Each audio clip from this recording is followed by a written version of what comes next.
overthrown entirely and replaced by an objective system of global resource management and technological organization. Government thus becomes a cyberneted system, which is intimately combined with industry and is only responsible for the production and distribution of goods, along with resource and environmental management. Generally speaking, the components of this new system would be as follows. 1. A central computerized database containing catalogs of every known material and every known technical understanding.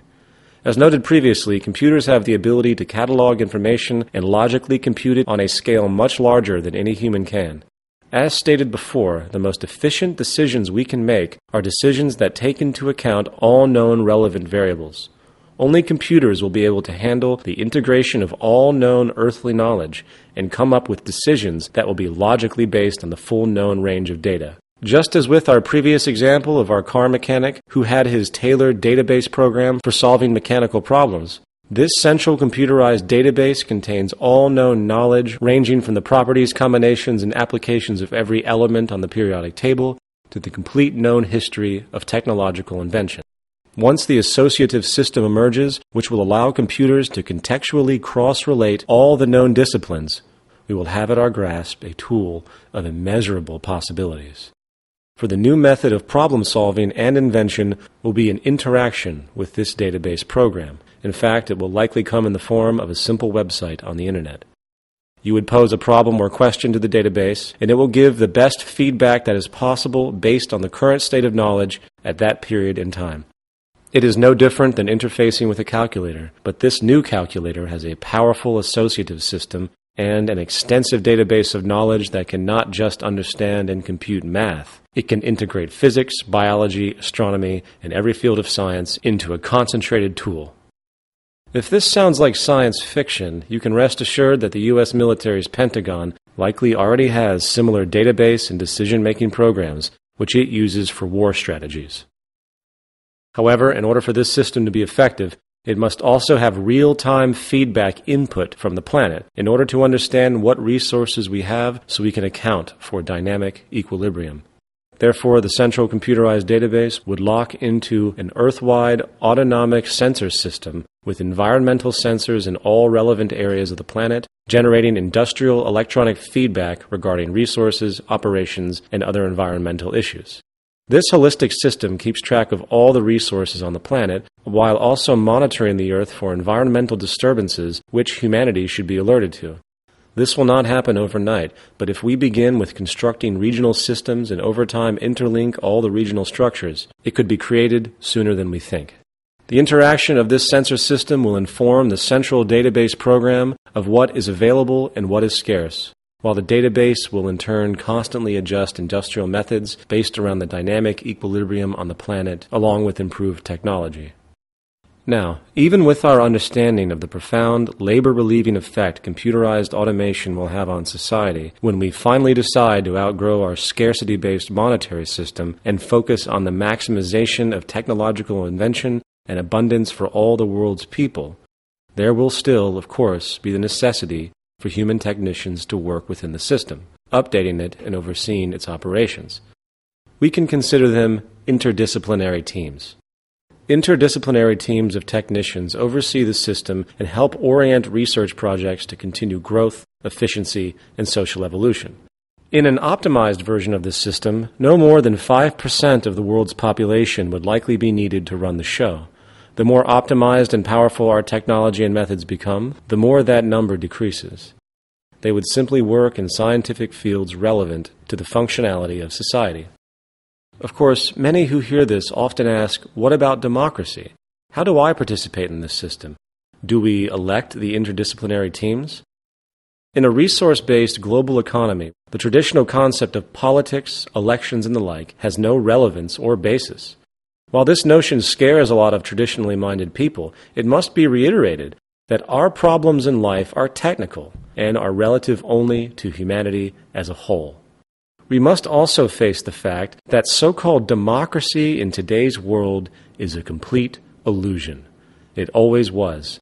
People think they have choice in our current system because they can press a button on a voting machine and put some pre-selected person into power. Once that person is in power, the public then has no say. Did you vote for the space program? Did you vote for the cabinet of a new president? Did you vote for the tax cut? Did you vote for where highways or power grids go? Did you vote for the war in Iraq? No, you didn't. The traditional concept of a participatory democracy is a cruel joke. The game has been used to give the public the illusion of control for countless generations, while the distorted monetary powers at the top continue to do whatever they please. There never was a true democracy in any country in history, and there never will be as long as the monetary system is in operation and scarcity is perpetuated. So then, how would a person participate within a resource-based economy? Well, how would you define participation? True participation in society would entail understanding how society technically worked, and then constructively proposing ideas or innovations to be implemented, created, or altered. The first thing a person would do is interact with the central database, which, as denoted before, would come in the form of an internet web page that every person on the planet has access to. They would then input their proposal.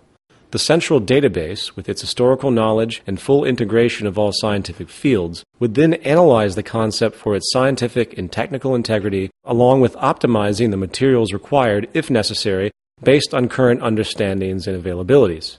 If the proposal is initially accepted by the central database after it examines it for its basic integrity, it would either immediately be put into production, such as would be the case for a desired invention, or it would be turned over to the interdisciplinary teams that oversee the implementation of the new proposal and orient it into the system. The person who submitted the proposal would then become a part of the interdisciplinary team relevant to the idea.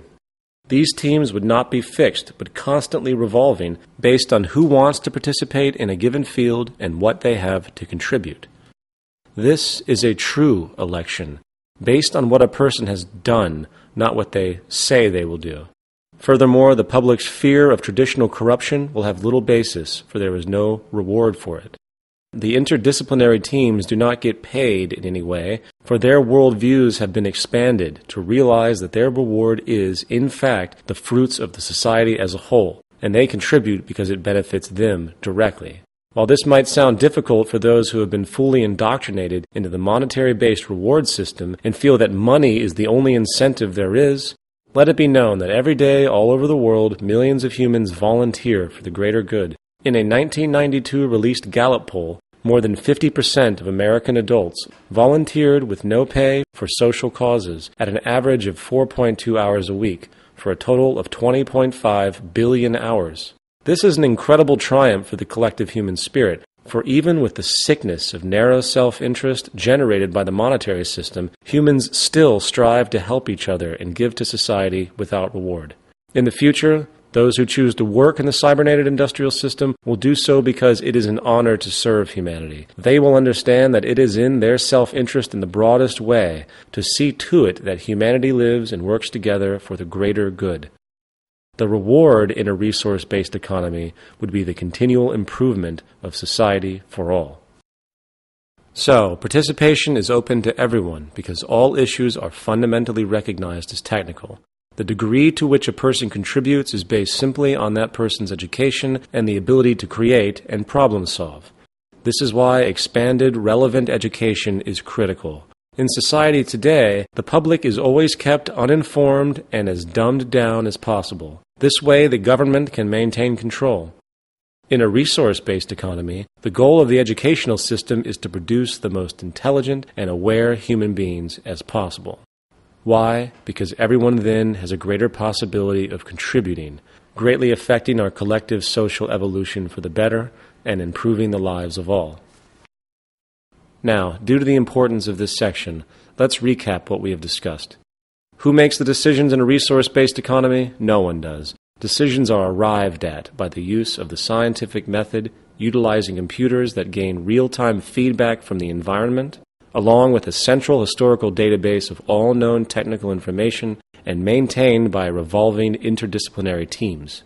The goal is to increase objective decision-making as much as possible. And when we fully accept that our problems in life are actually technical, the merit of this approach is without parallel. In the end, the only real issues for society and the natural world are 1. The production of goods and services that are equally available to all, 2. Research projects and educational systems to expand our knowledge, understandings, and applications. And 3. The constant monitoring of the Earth's